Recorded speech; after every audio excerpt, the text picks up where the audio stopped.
This episode of The Doctor's Corner is brought to you by the Law Office of Angel Mata, a criminal and family law attorney, and a veteran-friendly firm. Dallas is a big city with a lot of big firms and big lawyers. Getting charged with a crime is frightening and intimidating. What you need is an attorney that can give you and your case the personal attention and focus it deserves. Angel Mata is a compassionate and understanding Dallas attorney who will dedicate herself to your case and do everything in her power to get you the best results possible, which is a promise to all of her clients. Everyone makes mistakes, and under our criminal justice system, every defendant has the right to a strong defense. Don't take chances with your life and your future. Whether you or a loved one are facing a DWI, a burglary, an assault, theft, robbery, drug offenses, or family matters like divorce, child custody, or child support, you need an attorney that is on your side. Contact the Law Office of Angel Mata as soon as possible to get the best outcome. Attorney Angel Mata can be reached by visiting the website at www.angelmatalaw.com, by phone at 972-357-4956. That's 972-357-4956.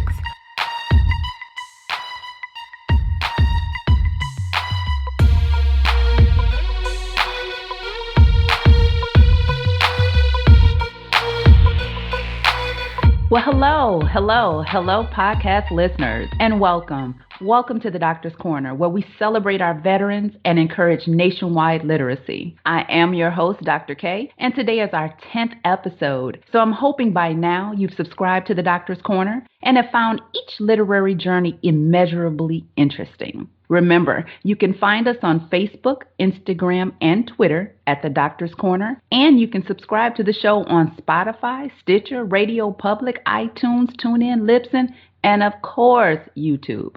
Simply type in The Doctor's Corner with Dr. K, like, listen, and subscribe. If you feel like leaving us a note, please do so, and you can do this on our blog at www.thedoctorscorner.home.blog. As you know, reading is still fundamental. However, the National Adult Literacy Survey reported there are 44 million Americans who struggle with reading at the 8th grade reading level. Lower literacy skills mean a lower quality of life and more limited employment opportunities. So let me encourage you to read more and start with a page or two a day and something that interests you, because the benefits of reading are unlimited. I mean, it reduces stress, increased memory, knowledge, stronger analytical skills, improved focus and concentration, to name a few. On the Doctor's Corner, we provide comprehensive literature reviews in just 30 minutes, not based on the author, but the writing, the content, the navigation of the topic, the characters,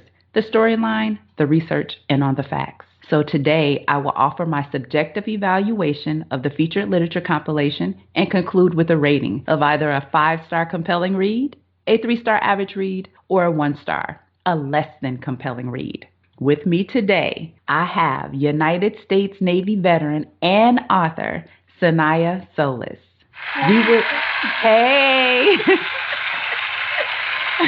We will discuss her book titled Karma, which can be found on Kindle, sold by Amazon Digital Services. Karma was copywritten in 2008 and published in 2012 by Urban Fire Books, New York, New York. So before we begin, listeners, Saniya and I are actually shipmates. Mm-hmm. We were stationed together on the USS Gunston Hall LSD-44, homeported in Virginia Beach, Virginia, back in 1997-ish. Ooh. Shout out to all our USSG Hall shipmates. Saniya, I just want to know, do you remember Florida? Oh, I remember, it was my birthday, as a matter of fact. Yes, it was. I believe it was. I forgot what part. We went to, I want to say it start with a P. Pensacola. No, it was another one. We were with Dancy and Sesame and we doing too much. Dancy, everybody there. Just doing too much. We were, but we were young too. We didn't have no guidance. We was just acting a fool. Having a ball. Yes. Well, Sanaya, you definitely made your way into the Library of Congress with Karma, and what a way to arrive. So tell the TDC listeners a little bit about yourself before we dive into your work. Okay, real quick. So, of course, I'm Sanaya, Navy veteran. I retired actually just back in 2016. So it was a blast. Originally from New York City, Spanish Harlem. I'm a mom. I'm a wife. And right now, I'm just trying to focus on this book life that I'm trying to focus on right now. But that's pretty much it in a nutshell. Very nice. So you retired. Yes, ma'am. 20 years. Yes, Congratulations. ma'am. 2016. Whoa. That's so awesome. That is It so is. awesome. Oh, it is, because I would never think when I compare young me to the me now. It helped me grow, to be honest. The Navy was a great opportunity for me to grow. Me as well. Me as well. hmm That's real talk. All right. So, can you describe for the listeners the setting of Karma and what inspired Karma? The setting of Karma. First of all, I like to call what I write. Yes, it is a fiction book, but I like to call it urban contemporary. You hear a lot more urban, but I think it's so stereotyped because when you think of urban literature, you always think of the hood, or like they like to call it, the ghetto. And even though I'm referencing these facts, I also add in the contemporary part because I really try to hit home with the stigma that's hit in these type of areas. So what I did was, my scenario, my scene, my environment is in New York City, and it's in Spanish Harlem. And I say that because even though it's urban fiction, you don't have a lot of Hispanic urban authors. They're mostly African American. So for me, I said, okay, well, I'm a Puerto Rican. I'm Boricua. I'm from Spanish Harlem, aka El Barrio. So I said I want to put in some flavor, some Latin flavor, but put the urban in it because I grew up in the projects in New York City. So that's pretty much the setting of it, is New York City, urban Spanish Harlem area. And I actually decided to write Karma because, believe it or not, I was stationed overseas in Guam, and I was going home on leave to visit my daughters. I was picking up my daughter from school, and one of my mother's friends had seen me, and she's also an author. And she told me, I write books, have you ever thought about writing? And I said, well, not really. I did it, a little bit when I was in high school, but just because it was like an assignment or anything of that nature.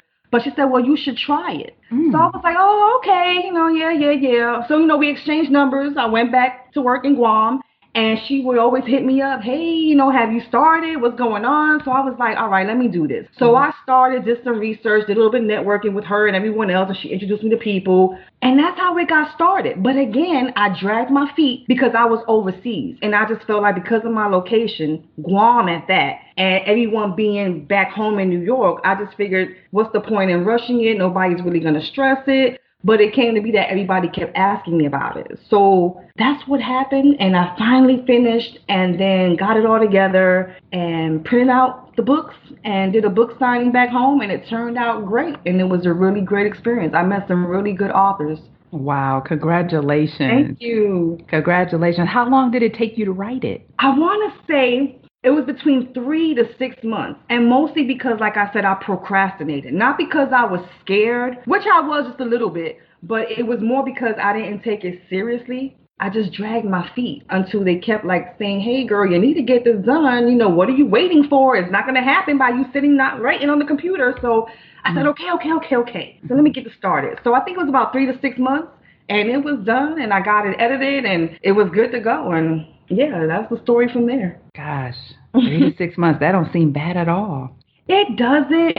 But I mean, when you look at the other authors, some authors, I mean, they're knocking theirs out like in 3 months. But then sometimes I question, and I'm not knocking no authors, I just question the quality of the writing.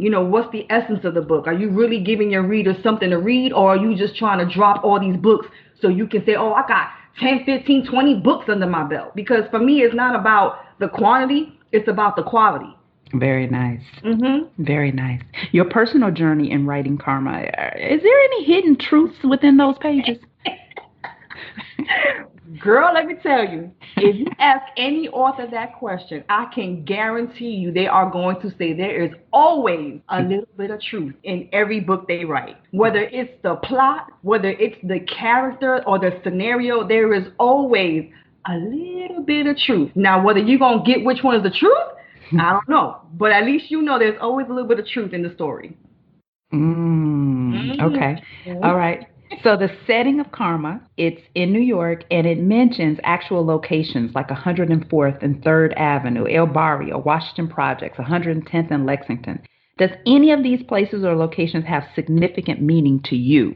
Of course, that's my neighborhood. That's where Is I it? grew up at. Yes, yes. I mean, here's my thing. I feel as an author, one thing about me specifically, I can't speak for any other author, just me.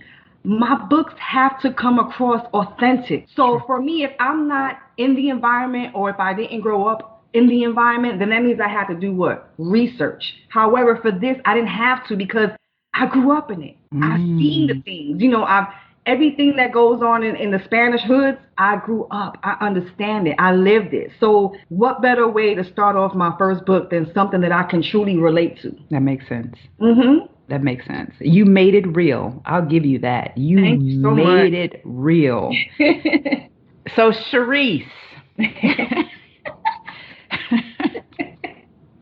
Sharice, the Yes. main character is a strong-minded, determined, self-motivated Latina who is a major player in the nightclub industry, owning and operating Platinum New York, which basically put her and Mecca, which was a close friend of hers, on the map.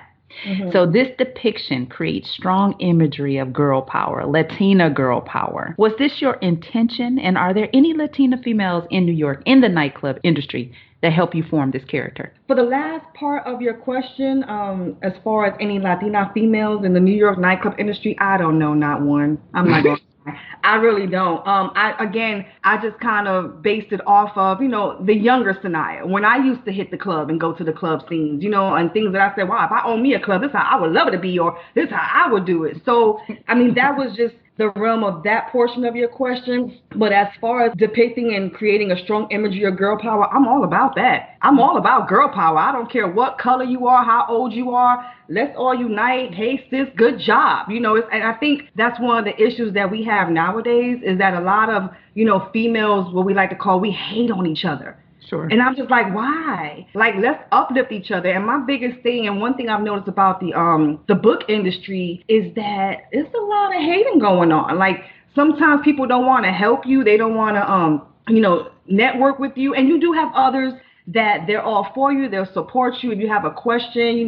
They're always there and available. And I can name a few.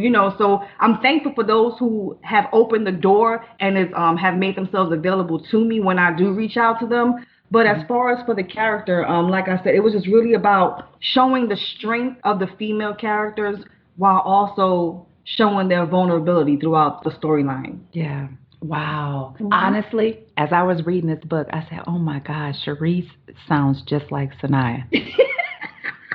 I mean, making headway, and I had to keep pulling it out. I had to keep pulling it out because this, you did good. You did Thank good. Let, you. let me let me move on to the next one. Okay. Seemingly, Sharice was superstitious, believing death come in threes, which was an eloquent correlation to karma. Was this intentional word association to explain why people that wrong others ultimately end up paying some sort of price?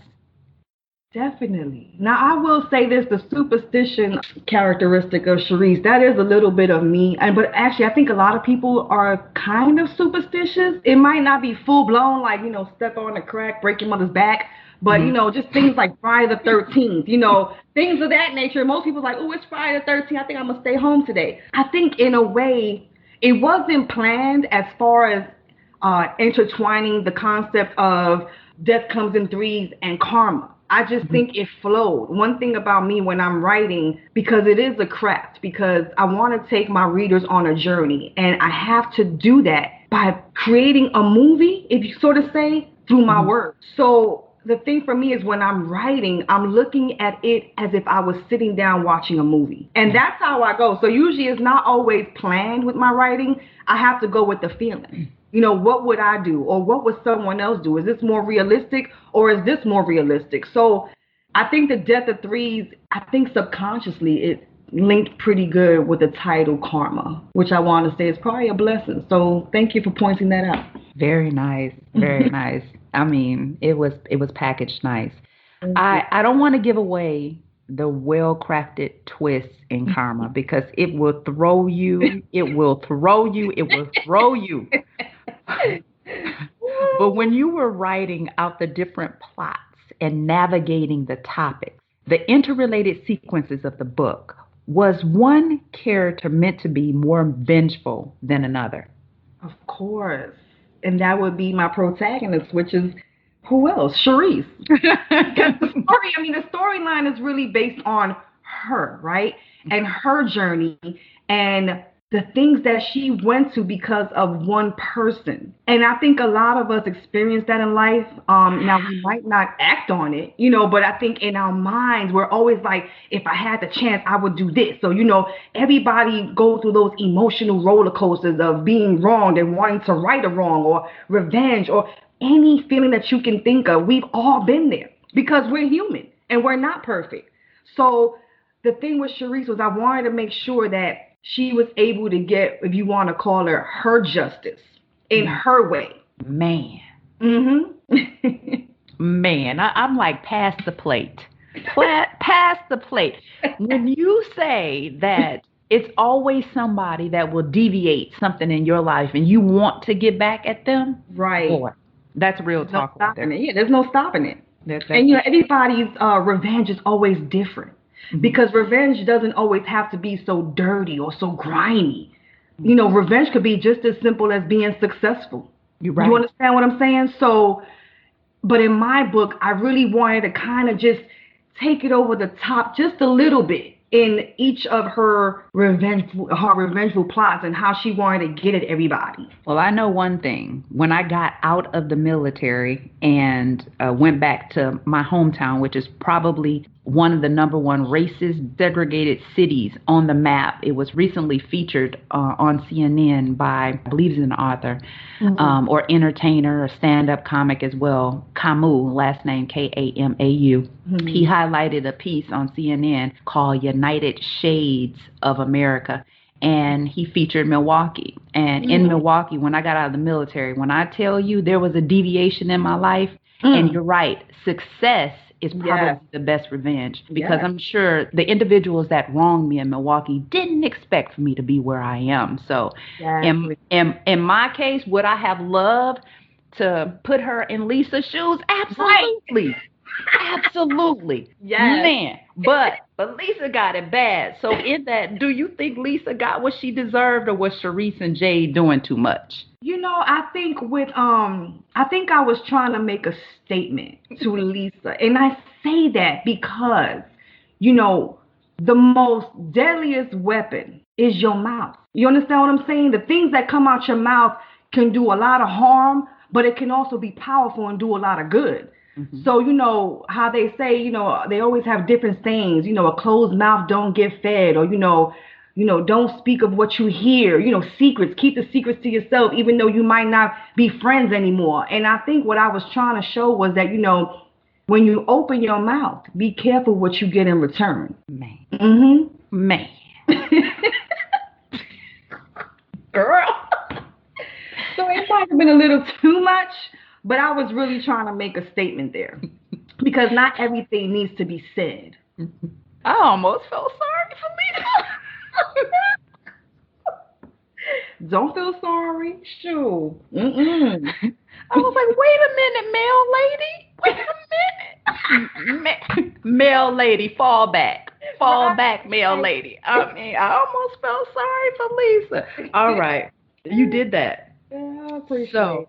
so in saying, let's move on. So there was more than karma and bittersweet revenge in this book. There were a couple spots that landed me in the cold shower. I mean, real talk.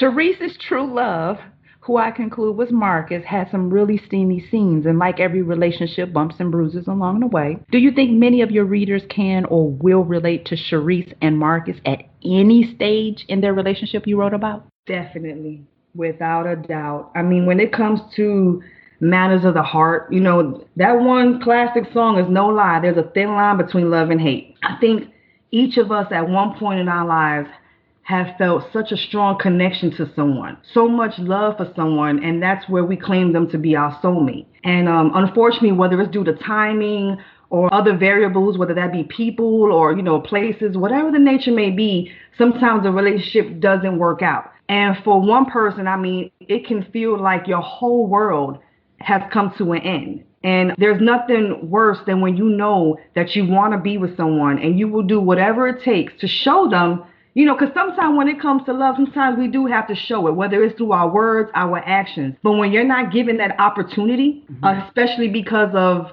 maybe false accusations or anything else of that nature, it can be very detrimental, not only emotionally, but mentally. And as humans, when we're going through something, we're always trying to find a coping skill, some type of coping mechanism to try to get over what we're feeling. And sometimes it's not always a positive coping mechanism. So like, in Karma, for my character, Cherise, when she was going through her heartbreak, I had her dealing with alcoholism, and I think a lot of people probably actually turn to that because it's legal to get. It's not complicated. You go to any store and it's there. But I think I did that again to kind of add on to the things that happen to us, because you know what they say, when you drink, the truth come out.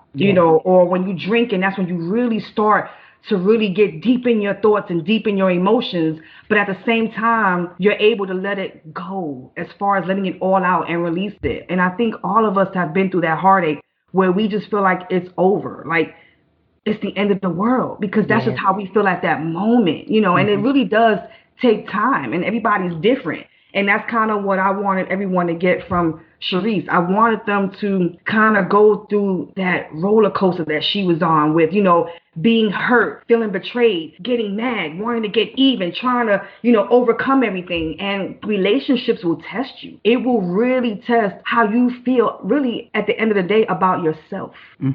It really does, because sometimes as much as you love someone, it doesn't mean you have to be with them, So that's just one thing I try to put there was, you got to learn how to love yourself. Ooh, that's potent. Yeah. All right. So this segue right here. Ooh. Ooh. Now, Deshaun. I didn't see this coming. When I tell you I threw the book out the window, ran downstairs, out the back door to grab the book because I had to finish it. This threw me. I wasn't ready. You didn't get me ready for this. That's right. Keep you on your toes. Now, Deshaun, I don't want to give anything away with this young fella, but how many women do you think encounter guys like him? And what on earth made you add such a twist? And again, like I said, there's always some truth, right? Not that I've experienced it personally now, but I have been witness to it. So without really, I really don't want to give that away. But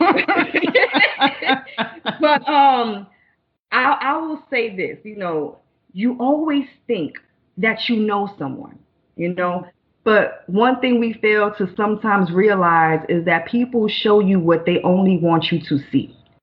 So you really truly never know a person. It's the truth. When you're dealing with humans, we only show you what we want you to see, because one thing about us is what? We don't want to be judged. Right. We really don't, you know what I'm saying? Or we don't want to be questioned about, why we think the way we think or why we feel the way we feel.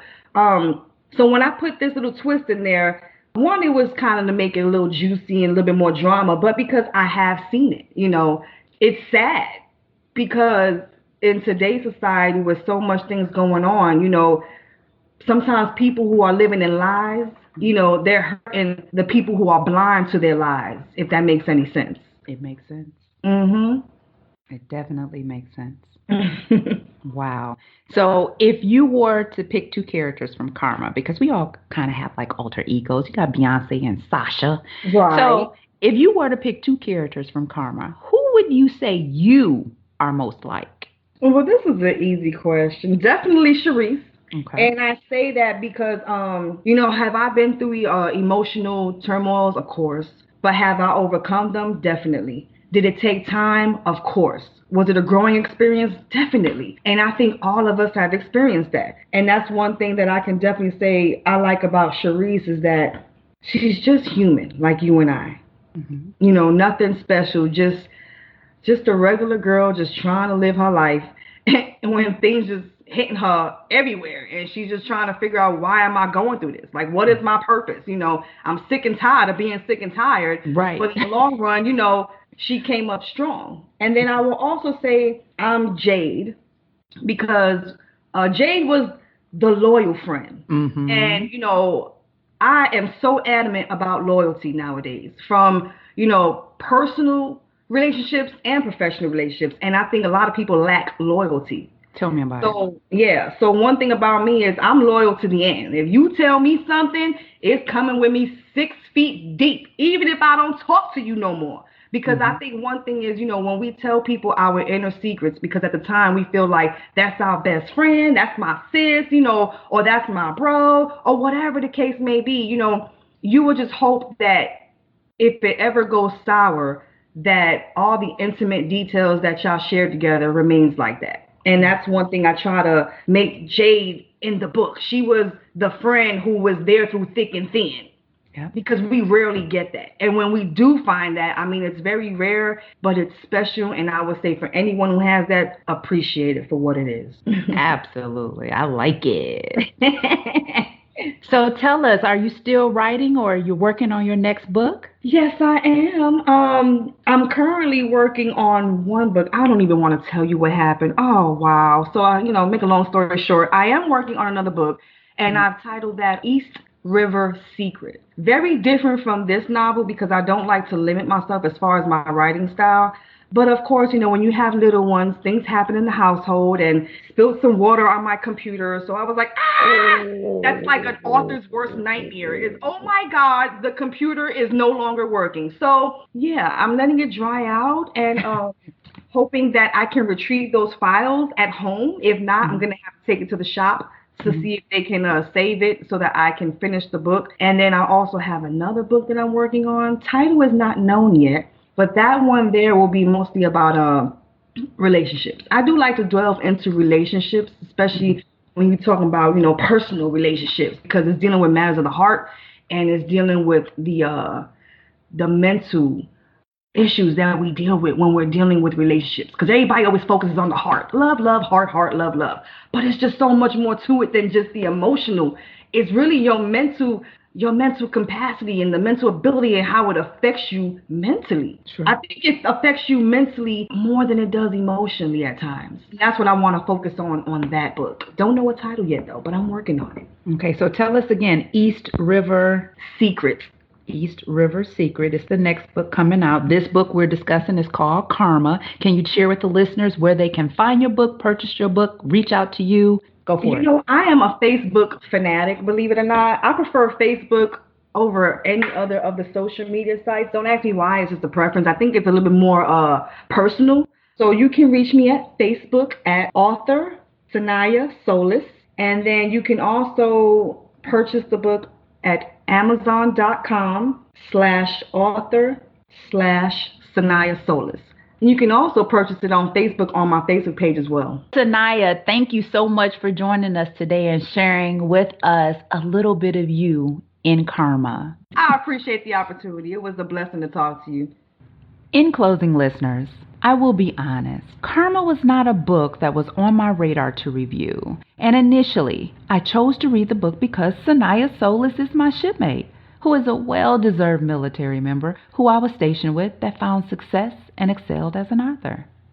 However, as I began reading the book and the pages began to introduce me to the main characters, Sharice, Marcus, Lisa, Mecca, and Jade, curiously and quickly, I found myself in chapter 2, then in chapter 3, like, oh no, Marcus, wait, breezing into chapter 5, where it was kind of hot and heavy, landing me in a couple of showers, onto chapter 8, where I'm like, Mecca, really? See, a remarkable author would trap you in a mesmerizing tangle of curiosity of what is to happen next. Listeners, when I tell you Deshaun during the 4th of July weekend event blew me out the water, Before I knew it, I was in chapter 10, reeling with surprise and uncontained interest to learn if there will be a sequel. The plot, the navigation of the topics had some hard stops, but it demanded your attention and compelled you to find out who, what, when, where, and oh my God, why. Karma is addictive and relatable. I can guarantee you there is a powerhouse Sharice out there who has run into a Carl. There is a Lisa out there that found herself with nothing but time on her hands with no way to verbally express her regret. I can guarantee you there is a Mecca out there who made a very wrong mistake for a very right reason. The pure essence of karma, reaping what you sow, dripped from every page in this book, and it was unadulterated, evocative, real, addictive, and unexpected. And oh my goodness, the storyline, y'all. I can't imagine this novel being written any better. For these reasons, I extend the book titled Karma, written by Saniya Solis, 5 stars. This should be your next literary adventure, and I can assure you, you will not be disappointed.